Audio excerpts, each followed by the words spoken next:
Hello everyone, Jai Hind and welcome to super sync. Electronics unplugged series के first chapter का topic है sourcing of electronic products. एक situation imagine करते हैं जहां एक कंज्यूमर इलेक्ट्रॉनिक गैजेट खरीदने चाहता है।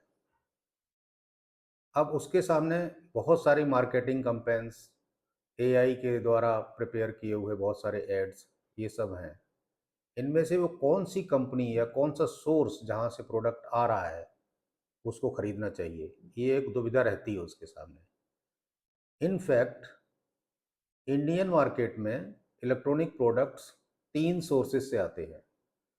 सबसे पहला सोर्स है मैन्युफैक्चरिंग एंड ट्रेडिंग कंपनियां, जो मैन्युफैक्चर भी करती हैं और अपने ही नेटवर्क से प्रोडक्ट की मार्केटिंग भी करती हैं। दूसरा सोर्स है मार्केटिंग कंपनियां, जो सिर्फ मार्केटिंग करती हैं और वो मैन्युफैक्चरर्स से प्रोडक्ट खरीदती हैं। और तीसरा सोर्स है इम्पोर्टर्स, ये ग्लोबल मार्केट से प्रोडक्ट खरीद के लाके इंडियन कंज्यूमर्स को इंडिया में बेचते हैं। ये तीनों ही सोर्सेज से आने वाले प्रोडक्ट और कंपनियां अपने अपने तरीके से ट्रस्टवर्दी और डिपेंडेबल होने का दावा करते हैं। कंज्यूमर के सामने सारे क्लेम करते हैं कि भाई हमारा प्रोडक्ट ज़्यादा डिपेंडेबल है। कंज्यूमर को इनमें से कौन सा प्रोडक्ट खरीदना चाहिए या किस ब्रांड के साथ एसोसिएट होना चाहिए, उसकी क्या प्रोबेबिलिटी है ट्रस्टवर्दी होने की, जानना ज़रूरी है। इसलिए हम इन सभी सोर्सेस की आज एक गहन चर्चा करेंगे, जहां ये जानने की कोशिश करेंगे कि कंज्यूमर के लिए कौन से वो क्राइटेरियाज होते हैं जिससे वो पता लगा सकता है कि ये प्रोडक्ट या ये ब्रांड डिपेंडेबल एंड ट्रस्टवर्दी है। आइए जानते हैं इन तीनों सोर्सेज के बारे में एक एक करके। सबसे पहला केस हम ले रहे हैं मैन्युफैक्चरर प्लस ट्रेडिंग कंपनियां। वो कंपनियां जो मैन्युफैक्चरिंग करती हैं और अपना खुद का मार्केटिंग नेटवर्क रखती हैं। तो इनकी trustworthiness and dependability find out करने के लिए हमने तीन बेसिस लिए हैं, और ये तीन बेसिस हैं टेक्निकल बेसिस, बिजनेस बेसिस और consumer connect basis. Now let's see इन तीन बेसिस का परसेंटेज टर्म में ट्रस्ट एंड डिपेंडेबिलिटी के ऊपर क्या इम्पैक्ट आता है। ये टेबल हम देखते हैं, जिसमें अगर हम टेक्निकल बेसिस को देखें, जिसमें फैक्ट्री सेटअप और total infrastructure, quality control, R&D, ये सब कुछ आता है, उसका सबसे ज़्यादा इम्पैक्ट होता है 40% के करीब। और दूसरा अगर हम देखें बिजनेस बेसिस, जहाँ पे फाइनेंशियल स्टेबिलिटी, ट्रैक ब्रांड का ट्रैक रिकॉर्ड और प्रमोटर्स बैकग्राउंड एंड ऑल, ये सारी चीज़ें आती हैं, उसका इम्पैक्ट जो है वो मीडियम से हाई माना जाता है, वो 35% है। कंज्यूमर बेसिस, जहाँ पर service, transparency, price transparency, feedback और ये सारी चीज़ें आती हैं, उसका इम्पैक्ट 25% आता है, और ये डिपेंडेबिलिटी को बहुत ज़्यादा इफेक्ट करता है। तो इस तरह से हम अब टेक्निकल एक एक करके ये तीनों बेसिस को डिस्कस करेंगे कि ये कैसे इम्पैक्ट डालते हैं ट्रस्टवर्दीनेस एंड डिपेंडेबिलिटी के ऊपर या उनकी प्रोबेबिलिटी के ऊपर। तो सबसे पहले हम लेते हैं टेक्निकल बेसिस। टेक्निकल बेसिस में हमारा पहला पॉइंट है मैन्युफैक्चरिंग सेटअप या मैन्युफैक्चरर का इंफ्रास्ट्रक्चर। इसमें मेनली अगर हम देखें तो इंफ्रास्ट्रक्चर में आपका फैक्ट्री सेटअप, फैक्ट्री है भी कि नहीं, और फैक्ट्री सेटअप में आपके प्रोडक्शन लाइन, टेस्टिंग सेटअप, बहुत कुछ होता है जो फैक्ट्री चलाने के लिए ज़रूरी होता है। ये सारा सेटअप उनके पास है या नहीं है, या फिर कंपनी सिंपली एक असेंबलर है। ये सब क्लेम करती है कि हमारे खुद का प्रोडक्शन है, सब कुछ है, लेकिन सिंपली एक असेंबलर बन के बैठा हुआ है। तो इसमें जो ओन फैसिलिटीज़ जितनी ज़्यादा होंगी वो ओन इंफ्रास्ट्रक्चर जितना मजबूत होगा फैक्ट्री का, कंपनी या ब्रांड उतना ही डिपेंडेबल एंड ट्रस्टवर्दी माना जाएगा। दूसरा आता है quality control system. Quality control system में क्या कंपनी के पास अपना क्वालिटी कंट्रोल सेटअप है, अपनी क्वालिटी कंट्रोल टीम है, डॉक्यूमेंटेड क्वालिटी कंट्रोल प्रोसेस है। Own QC team can have stage wise quality control checks like pre-process control checks, in process control checks and post process quality control checks। अगर अपना setup होगा तो ही ये तीनों चीजें possible है। ओन तीसरा पॉइंट इसमें आता है रिसर्च एंड डेवलपमेंट। ये एक बहुत अहम डिपार्टमेंट है किसी भी मैन्युफैक्चरर के इंफ्रास्ट्रक्चर को मजबूत करने के लिए। कंपनी का खुद का डिजाइन और इनोवेशन है, इनोवेट करती है या सिर्फ दूसरों के डिजाइन को कॉपी करती है, ये भी एक सोचने वाली बात है। जिसके पास R&D सेटअप होगा वही तो इनोवेट कर पाएगा, नहीं तो वो मार्केट में इधर उधर से लेके जोड़ते के प्रोडक्ट बनाएगा, फिर प्रोडक्ट वैसा ही होगा। खुद के R&D सेटअप वाली कंपनियां प्रोडक्ट डिजाइन रिलेटेड हर तरह के क्राइसिस को भी मैनेज कर सकती हैं। अगर कि कोई भी स्टेज पे प्रोडक्ट फेल होता है या कुछ भी होता है, चूंकि डिजाइन उनकी खुद की है तो उनको पता भी होता है कि कहाँ पे क्या हम इम्प्रूव करेंगे तो ये क्राइस को मैनेज किया जा सकता है। इसी तरह से if any promoter of the company is having a related field knowledge, it is cherry on the cake for the R&D department.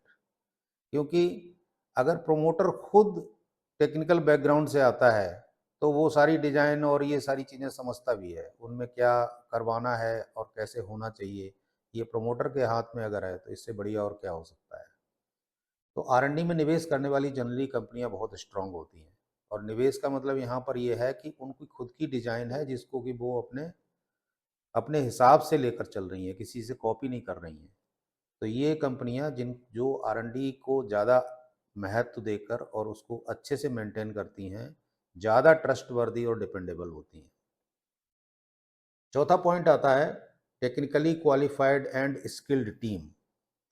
यहाँ पर क्वालिफाइड एंड स्किल्ड टीम से मतलब है कि क्वालिफाइड इंजीनियर्स, सुपरवाइजर्स और इलेक्ट्रॉनिक एक्सपर्ट लोग factory में हैं या नहीं है, या सिंपली टेक्नीशियन से ही काम चलाया जा रहा है। इंजीनियर को पता होता है कितनी हीट कहाँ पे देनी है, इंजीनियर को पता होता है कि हमें जो सोल्डरिंग टेक्निक्स हैं वो क्या फॉलो करनी है। आप ये सारी चीज़ें जो है वो हेल्पर या उनसे नहीं करवा सकते। तो इसलिए अगर स्टाफ क्वालिफाइड है तो डेफिनेटली प्रोडक्ट अच्छा निकलेगा, उसकी क्वालिटी अच्छी होगी, उसके फेलियर्स कम होंगे। स्किल्ड स्टाफ अगर है तो ट्रस्टवर्दीनेस एंड डिपेंडेबिलिटी उस कंपनी की और प्रोडक्ट की अच्छी होगी। अब हम आते हैं दूसरे बेसिस पे जिसको हम कहते हैं बिजनेस बेसिस। बिजनेस बेसिस में operational and management criteria mainly होता है। इसमें कंपनी का ट्रैक रिकॉर्ड सबसे पहला पॉइंट है। कंपनी का ट्रैक रिकॉर्ड, कंपनी कोई लीगेसी कैरी कर रही है या फिर जस्ट एक न्यू एंट्रेंट है, पहली बार ही मार्केट में आई है कोई प्रोडक्ट लेके किसी का कॉपी। दूसरा, कंपनी के बिजनेस एथिक्स कुछ हैं या सिंपली एक ट्रेडिंग माइंडसेट से आई है।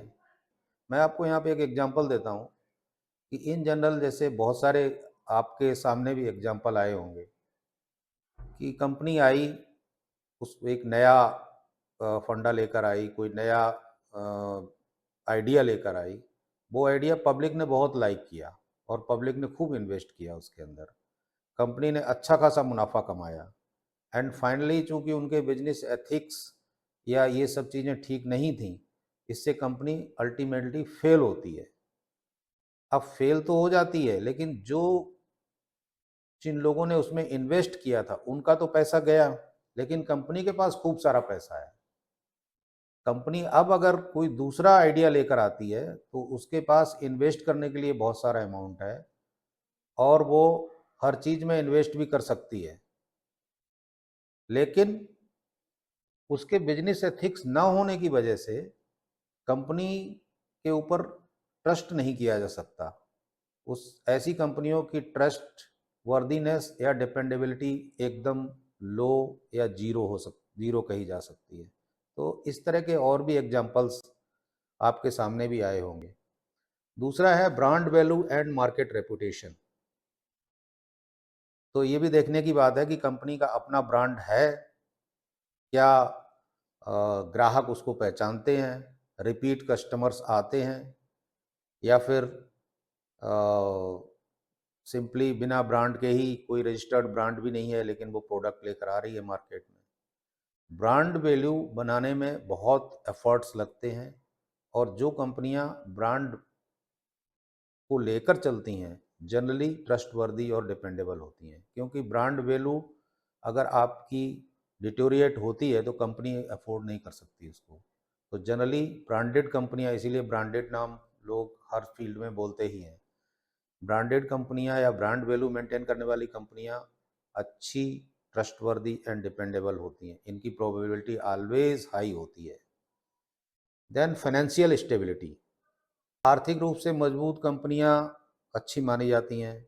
तो देखने की ये ज़रूरत है कि वो उधारी पे तो नहीं चल रही हैं, जो भी कुछ कमा रही हैं वो उधारी को पे कर रही हैं, या उतना उनका जो है प्रॉफिट मार्जिन जो कुछ निकल पा रहा है वो जा रहा है, तो कंपनी किसी भी तरह से कस्टमर को सपोर्ट नहीं कर पाएगी, उनकी ट्रस्टवर्दीनेस एंड डिपेंडेबिलिटी उतनी अच्छी नहीं होगी। देन इसके बाद आता है supply chain and distribution network. अच्छी कंपनियों की supply chain and distribution network अच्छा होता है। डिस्ट्रीब्यूशन नेटवर्क अच्छा होने से मतलब ये है कि कंपनी अगर डिस्ट्रीब्यूटर चैनल पार्टनर्स को मेंटेन करती है और उनको उनके साथ मिलके काम कर पा रही है, तो उसकी ट्रस्टवर्दीनेस एंड डिपेंडेबिलिटी ज़्यादा होगी। क्योंकि डिस्ट्रीब्यूशन नेटवर्क जो है वो पूरे एरिया में फैला, कंपनी सब जगह नहीं पहुंच सकती। तो अगर उसके साथ कोई जुड़ना ही नहीं चाहता, उनका कोई डिस्ट्रीब्यूशन नेटवर्क है ही नहीं, कंपनी डायरेक्ट ही सब जगह सेल करने के लिए आगे आती है, या यूँ कहा जाए कि उनका कोई नेटवर्क नहीं है, तो उसके ऊपर डिपेंड नहीं किया जा सकता है। दिल्ली में बैठ के अगर वो मान लो चेन्नई में कोई प्रोडक्ट बेचती है कंपनी, वहाँ उनका कोई चैनल पार्टनर नहीं है, आप खुद ही समझ सकते हैं कि उसको सर्विस कैसे मिलेगी कस्टमर को। मजबूत नेटवर्क प्रोडक्ट की उपलब्धता और सर्विस दोनों को बेहतर बनाता है। ट्रांसपेरेंसी और कंप्लायंस, ये भी एक बहुत ज़रूरी चीज़ है। Company tax returns, government rules regulations इनको फॉलो करती है, या कई जगह डिफ़ाल्टर है, ये भी सोचने की बात है। अगर डिफ़ाल्टर होगी तो उसी में उलझी रहेगी, लेकिन अच्छी कंपनियां होती हैं उनके सारे रिटर्न्स, सारी चीज़ें टाइमली जाती हैं। तो वो कंपनियां जिनकी ये कंप्लायंस अच्छी है, ट्रस्टवर्दी एंड डिपेंडेबल होती ही हैं। देन नेक्स्ट बेसिस हम लेते हैं consumer connect basis, market and service criteria, consumer feedback और रिव्यूज। कंपनी कंज्यूमर फीडबैक को कैसे लेती है? आई मीन यहाँ पे सोचने वाली बात यह है कि कंज्यूमर की सुनती है या नहीं सुनती है। आपने खुद ही देखा होगा बहुत सारी कंपनियां या प्रोडक्ट सेलर्स ऐसे होते हैं कि एक बार सेल कर दिया प्रोडक्ट, उसके बाद फ़ोन करो तो फ़ोन नहीं उठाएंगे, या दुकानदारी टाइप काम है कि भाई दुकान से नीचे उतर गया उसके बाद कंज्यूमर से या कस्टमर से कोई लेना देना नहीं। तो इनको कोई लॉन्ग टर्म डिपेंडेबिलिटी या ट्रस्टवर्दीनेस नहीं कहा जा सकता। कंपनी कंज्यूमर की शिकायत को सुनती है कि नहीं, और अगर शिकायत आती है तो उसको कैसे लेती है, उसको रिजॉल्व करती है कि नहीं करती है, उसमें कुछ इन्वेस्ट करती है कि नहीं करती है। इन सब चीज़ों पर भी कंपनी की डिपेंडेबिलिटी डिपेंड करती है। ओवरऑल मिला के ये कह सकते हो कि कंज्यूमर फ्रेंडली है कि नहीं है। जो कंज्यूमर फ्रेंडली कंपनियां होती हैं वो मोर रिलायबल एंड डिपेंडेबल होती हैं। आफ्टर सेल सर्विस नेटवर्क, यहाँ पर फिर वही बात आती है कि जिसका मार्केटिंग नेटवर्क या डिस्ट्रीब्यूशन नेटवर्क अच्छा होता है, उनका आफ्टर सेल सर्विस नेटवर्क भी अच्छे होने की चांसेस है। दूसरे, क्या कंपनी अपना खुद का सर्विस सेंटर वगैरह रखती है? और अगर नहीं रखती है तो जो उनका डिस्ट्रीब्यूशन नेटवर्क है उसके थ्रू उनको कितना सपोर्ट करती है सो दैट कस्टमर सफ़र नहीं करे। तो जनरली सबका सर्विस सभी कंपनियां अपनी सर्विस सेंटर हर जगह नहीं रखती हैं, लेकिन वो अपने चैनल पार्टनर्स के थ्रू एंड डिस्ट्रीब्यूशन नेटवर्क्स के थ्रू प्रॉपर सर्विस रेंडर करती हैं और डिस्ट्रीब्यूशन नेटवर्क को या चैनल पार्टनर्स को उतना सपोर्ट करती हैं जिससे कस्टमर किसी वे में सफ़र नहीं करे। फिर आता है प्राइस ट्रांसपेरेंसी। क्या प्राइसिंग और वारंटी क्लियर है? प्राइसिंग स्ट्रक्चर में किसी तरह की कोई हिडन कॉस्ट नहीं है। प्राइसिंग स्ट्रक्चर टोटली क्लियर होना चाहिए, वारंटी टर्म्स बिल्कुल क्लियर होने चाहिए। ये नहीं हो कि वारंटी में कुछ लिखा है, कस्टमर जब अप्रोच करता है तो हमारी वारंटी में तो ये नहीं है। वो सारे स्ट्रक्चर प्रॉपरली क्लियर होने चाहिए जिससे किसी तरह का कंफ्यूजन नहीं हो कस्टमर और कंपनी के बीच में। ट्रांसपेरेंट कंपनियां जनरली ग्राहक को किसी तरह का धोखा नहीं देती हैं। वो एकदम अपना क्लियर फंडा रखती हैं कि वारंटी टर्म्स ये हैं, प्राइसिंग ये है, आपको कोई कंफ्यूजन नहीं। इसमें लास्ट पॉइंट आता है प्रमोटर्स या ओनर्स की प्रोफेशनल बैकग्राउंड। ये एक बहुत ज़रूरी चीज़ है। अगर इलेक्ट्रॉनिक प्रोडक्ट्स मैन्युफैक्चरर है और प्रमोटर खुद इलेक्ट्रॉनिक बैकग्राउंड से आता है, he is a qualified engineer और a technical person, he knows what electronics is, he is aware of the electronic industry, तो वो कंपनी ज़्यादा रिलायबल होती है। या यूं कहें कि प्रोमोटर्स में ज़्यादा लोग इलेक्ट्रॉनिक इंडस्ट्री से ही आते हैं, तो ऐसी कंपनियां बहुत ज़्यादा रिलायबल होती हैं, उनके प्रोडक्ट्स बहुत अच्छे होते हैं, वो R&D में खुद इन्वॉल्व होती हैं, चीज़ों को समझती हैं। ऐसा नहीं होता है कि भाई एक डिजिटल फोटो स्टूडियो चलाने वाला अपने आप को कहे कि हम डिजिटल के मास्टर हैं, ये चीज़ नहीं होती है। तो इसलिए टेक्निकल नॉलेज रखने वाले प्रोमोटर्स के प्रोडक्ट्स की क्वालिटी एंड कंज्यूमर उनके ऊपर पूरी तरह से भरोसा कर सकते हैं। हमने आज सोर्सिंग ऑफ इलेक्ट्रॉनिक प्रोडक्ट्स के first source manufacturing and trading companies के बारे में चर्चा की। इनके ट्रस्टवर्दी एंड डिपेंडेबल होने की क्या प्रोबेबिलिटी हो सकती है, इसके बारे में हमने जाना। और कंक्लूज़न ये है कि जो कंपनियां मजबूत factory setup, infrastructure, production line रखती हैं, मजबूत quality control and R&D setup रखती हैं और wide distribution network and customer service network रखती हैं, इन कंपनियों की ट्रस्टवर्दी एंड डिपेंडेबल होने की probability 80 to 90%, that is quite high होती है। और इन कंपनियों के प्रोडक्ट क्वालिटी वाइज सही होते हैं, फेल नहीं होते हैं, ज़्यादा दिनों तक चलते हैं, अपनी लाइफ कंप्लीट करते हैं, क्योंकि कंपनी को अपनी ब्रांड की साख बना के रखना होता है।